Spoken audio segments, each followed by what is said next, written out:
राधा स्वामी दयाल की दया, राधा स्वामी सहाय, राधा स्वामी। आप सुन रहे हैं परम संत ताराचंद महाराज जी का 15 जनवरी 2005 का सत्संग। किस तरह से फरमाते हैं महाराज जी। धर्मदास तोय लाख दुआई, सार भेद बाहर न जाई।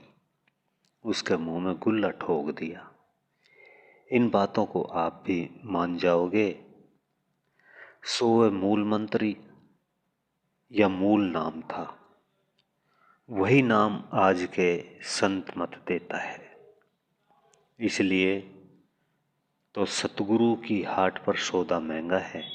आगे कहते हैं कि सतगुरु साईं पूरा तोले, मासा न देते घाट। अब सतगुरु साईं पूरा तोलते हैं। पूरा किसे कहते हैं? अगर मूर्ति पूजा में लगा दिया तो पूरा नहीं है, दान पुण्य में लगा दिया तो पूरा नहीं है, तीर्थ व्रतों में लगा दिया तो पूरा नहीं है। बुरा न मान जाना। सोचो मैं क्या कहता हूँ। अगर तुम्हें होम यज्ञों में लगा दिया तो भी पूरा नहीं है। हाँ, इनसे आप लोगों को स्वर्ग वैकुंठ मिल जाएंगे। मैं नहीं कहता, इनमें कुछ भी नहीं है। इनमें स्वर्ग वैकुंठ, जिसे म्यादी मुक्ति कहते हैं, वो मिल जाएगी। इनमें स्थिर हुए अनादि मुक्ति नहीं है। अनादि मुक्ति के लिए तो तुम्हारे देवी देवता भी तरसते हैं, तुम्हारे पुराण भी यही कहते हैं। सो सतगुरु साईं पूरा तोले, मासा न देते घाट। जो संत सतगुरु आते हैं वे हमें पाखंड से निकाल देते हैं, पाखंड में नहीं फंसाते। वे इससे बाहर ले जाता है। वह एक शब्द का मार्ग बताता है। संतों ने कहा है, शब्द ही सारे मर गए, शब्द ही तजिया राज, जिन पे शब्द पिछाणियां, सरे उन्हीं के काज। ये शब्द क्या है? वही एक मूल मंत्र असली भी चीज है। वे सतगुरु पूरा तोलते हैं। अगर कोई प्रश्न करना चाहता है तो जरूर करो। मैंने पहले ही बता दिया कि अपने ग्रंथों को टटोल लेना कि इनमें क्या फायदा है। इनमें स्वर्ग वैकुंठ मिलेगा, मुक्ति नहीं मिलेगी। मुक्ति तो संतों के पास है। अगर आप कोई प्रमाण लेना चाहते हो तो तुलसी साहब की घट रामायण लेकर पढ़ो, उसे सारी ही दुनिया जानती है। और भी महात्मा कहते हैं, आपके पुराण देखो, तुम्हारी पद्म पुराण देखो, मार्कंडे पुराण देखो, उसमें क्या लिखा है।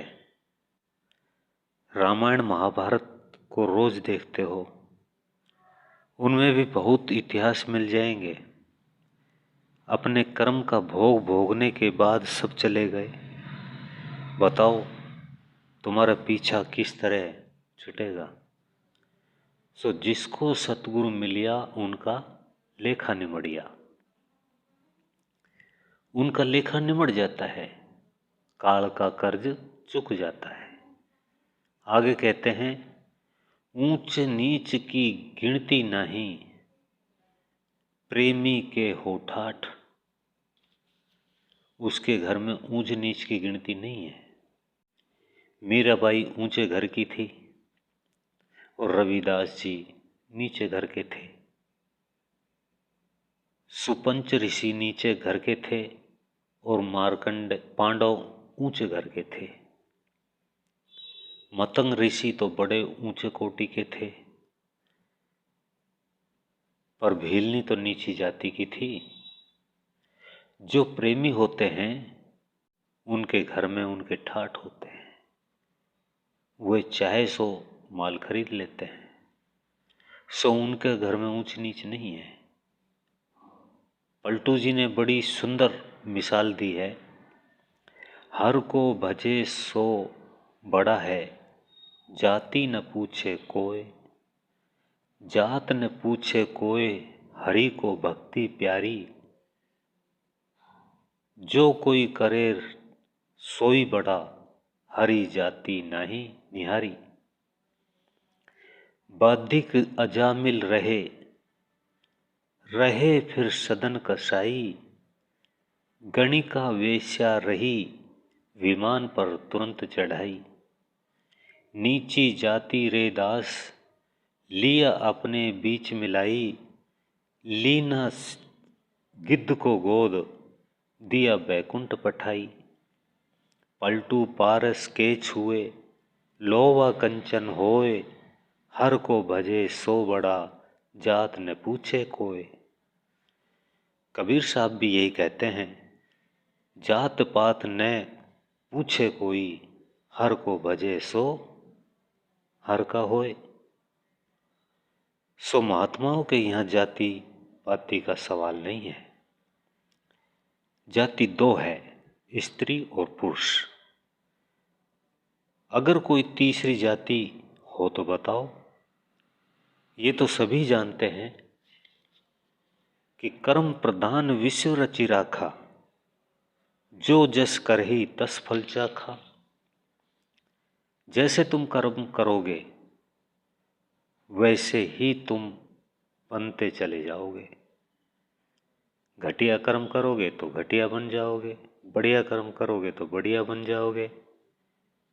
ब्राह्मण लोग भी कसाई बन सकते हैं और कसाई भी ब्राह्मण बन सकते हैं। जो ब्रह्म में लीन होता है उसे ही ब्राह्मण कहा जाता है। गीता भी कहती है, ब्रह्म पिछाणे सोई ब्राह्मण। चरणदास जी भी कहते हैं, ब्राह्मण सोई ब्रह्म पिछाणे, बाहर चांदा भीतर आणे। पांचों बसकर झूठ नहीं भाखे, दया जनेऊ घट में राखे। काम क्रोध मोह लोभ अहंकार न होई, चरणदास ब्राह्मण है सोई।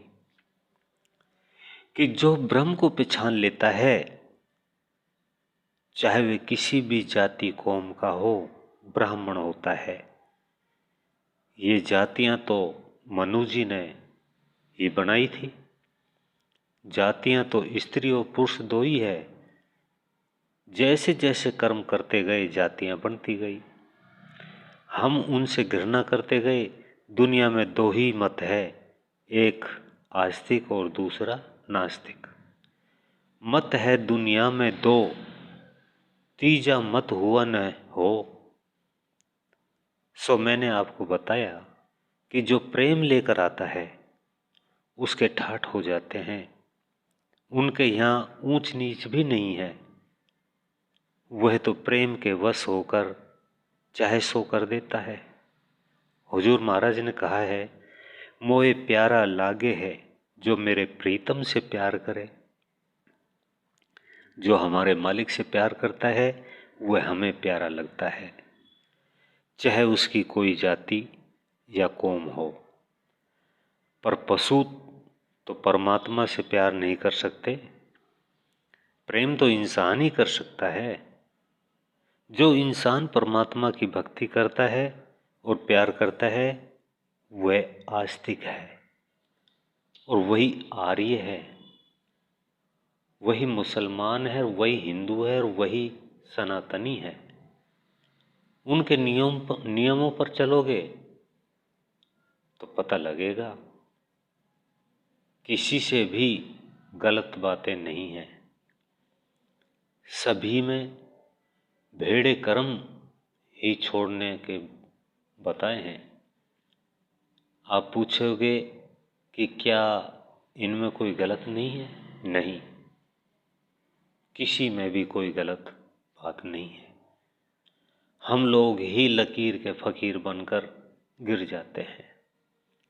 हम अपनी जीभ और इंद्रियों के कारण से बिखर जाते हैं।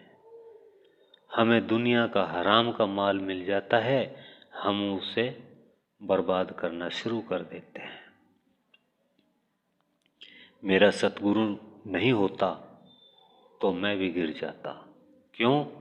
और कैसे गिर जाता, क्योंकि मेरे पास भी सोने के कड़े और जंजीर होती, अंगूठी और छल्ले हो जाते, फिर और भी बढ़िया कपड़े हो जाते।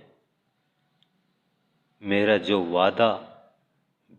जो सादा व्यवहार है ये मेरे गुरु का ही दिया है।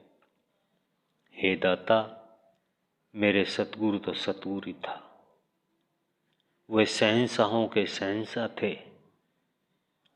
ऐसा सतगुरु सभी को मिले।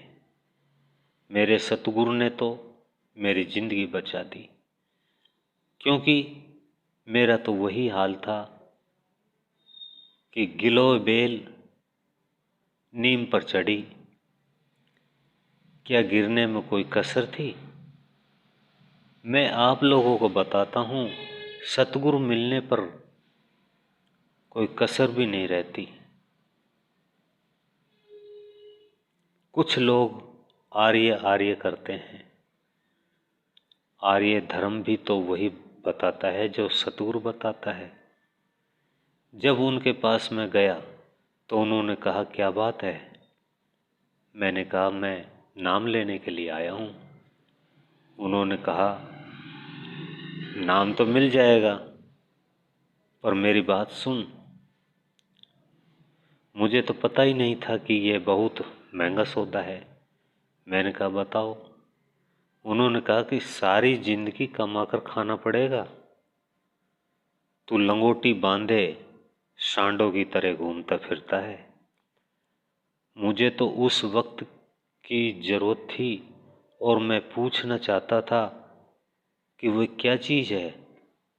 मैंने कहा, महाराज जी, मैं जिंदगी भर कमा कर खाऊंगा, नेम से कहता हूँ, मुझे वो वस्तु दे दो जिसे लोग कहते हैं कि ये चौथे लोक की है।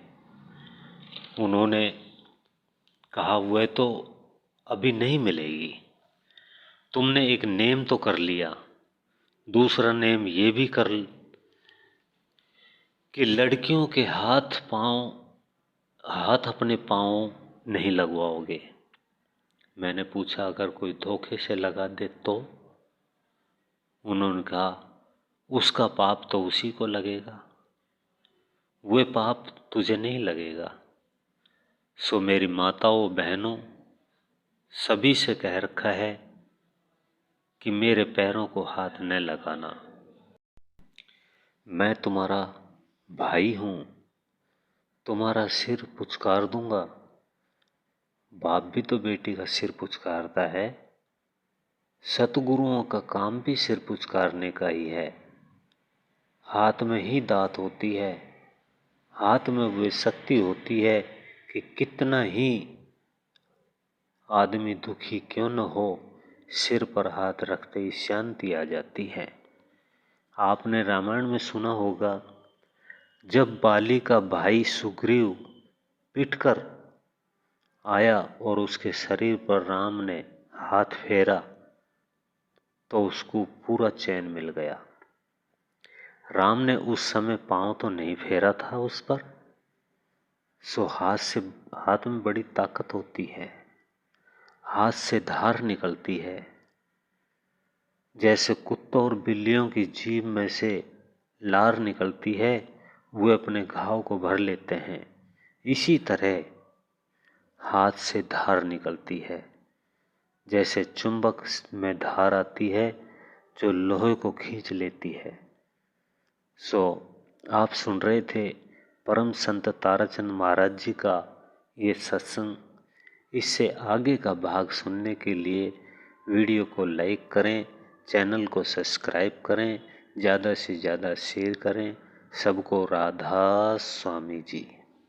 यह वीडियो अच्छा लगा हो तो वीडियो को लाइक करें और ऐसे ही और भजन सत्संग सुनने के लिए चैनल को जरूर सब्सक्राइब करें और बेल आइकन को प्रेस करें, जिससे सबसे पहले नया वीडियो आपको देखने को मिले। राधा स्वामी जी।